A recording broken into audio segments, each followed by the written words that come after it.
Muslims who come to the United States and come to Western Europe with an idea that Sharia is the law of Allah, they look upon our freedom of religion, and they look upon the fact that non-Muslims are in power in the United States and in Western Europe, making laws, and making laws not on the basis of the law of Allah, but on the basis of consensus and free elections.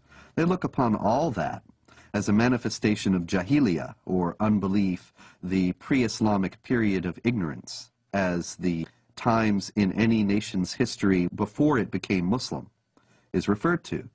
So that you have Pakistan and Iran and so on, they refer to the period of their history before they became Muslim as the period of Jahiliyyah. They also will consider the United States and Western Europe to be in periods of Jahiliyyah today. And many Muslims coming into the United States and Western Europe will work to establish Islamic states here on the basis of the idea that the secular state and the state based on elections has no legitimacy. And you don't have elections about the law of Allah. You simply obey what God says.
For the whole West to realize Islam is the truth.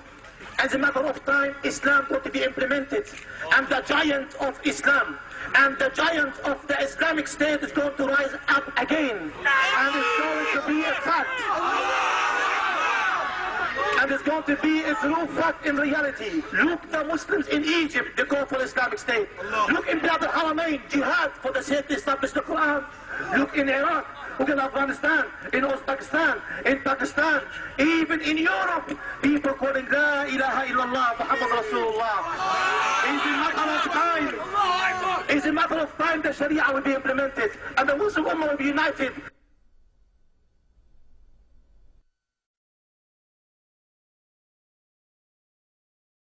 The most important thing that the West needs to know about Islam today is that it has a political character, and that it is not simply a religion, but it is a religion or a belief system that mandates warfare against unbelievers for the purpose of establishing a societal model that is absolutely incompatible with Western society. Americans need to know this, Western Europeans need to know this, because Muslims are coming into Western countries while holding these beliefs and intending to act upon them. They are the motivations behind modern terrorist activity, and they are the goals of millions of Muslims in the United States and around the world. We need to know this so that we can protect ourselves. But unfortunately, because of political correctness and because of media and general government unwillingness to face the sources of Islamic terrorism, these things remain largely unknown. Islamic fundamentalism is a sleeper cell in America. A good point, a good case in point, is the story of Saladin. Saladin is a great hero in Islam. Saladin was the one who defeated the Crusades.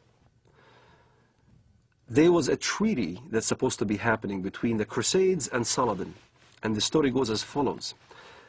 The Arab mediator came to Saladin and said, the Quran says that if they concede to peace, then concede to it, which means that if the enemy wants peace, let's have peace, which is a verse you can find directly in the Quran. And Saladin responded with a great answer when he stated to the guy, you are an Arab and I'm a Kurd. You should know the Quran better than I. Don't forget the Quran also says, why should we concede for peace when we have the upper hand? So you find both verses in the Quran. Peace, you concede to peace when you are the weaker party. This is why you hear the term Hoedna. Hoedna is a peace treaty, ceasefire. In Iraq, Sadr asked for Hoedna because he knew he can't defeat Americans. You have Hoednas all over when the enemy is stronger than you are. But as soon as you gain strength, then you don't concede for peace.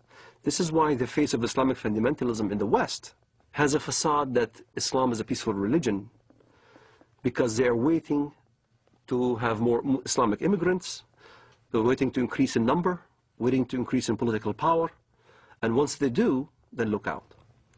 You'll see the real face of Islamic fundamentalism here in America. سيارة مفخخة بقافلة أمريكية، ويظهر الشريط أحد الأشخاص وهو يقوم بتفخيخ حافلة صغيرة بعدد من القذائف الصاروخية. قمنا بتفخيخ هذه السيارة لاعتراض رتل أمريكي، ونقسم بالله العظيم إن غايتنا هم جنود الكفر والاحتلال، ولا نريد من وراء ذلك أن نؤذي مدنيا، لأن دم المسلم أغلى ما يكون عندنا.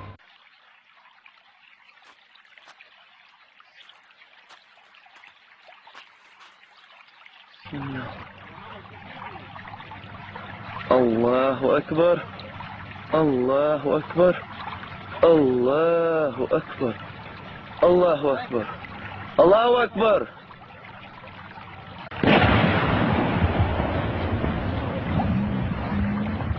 الله أكبر الله أكبر. It's unfortunate, but there's no negotiating with the jihadists. There is no striking a deal with them. Islamic law is very clear on that, and here once again is an example. We need to take Islam seriously. Islamic law does not allow for treaties. It does not allow for negotiated settlements between Muslim states and non-Muslim states. All it allows for is a temporary period of up to 10 years of Hoedna, or what is commonly translated as truce, to allow the Islamic forces to gather their strength. But that's not the same as peace as we know it.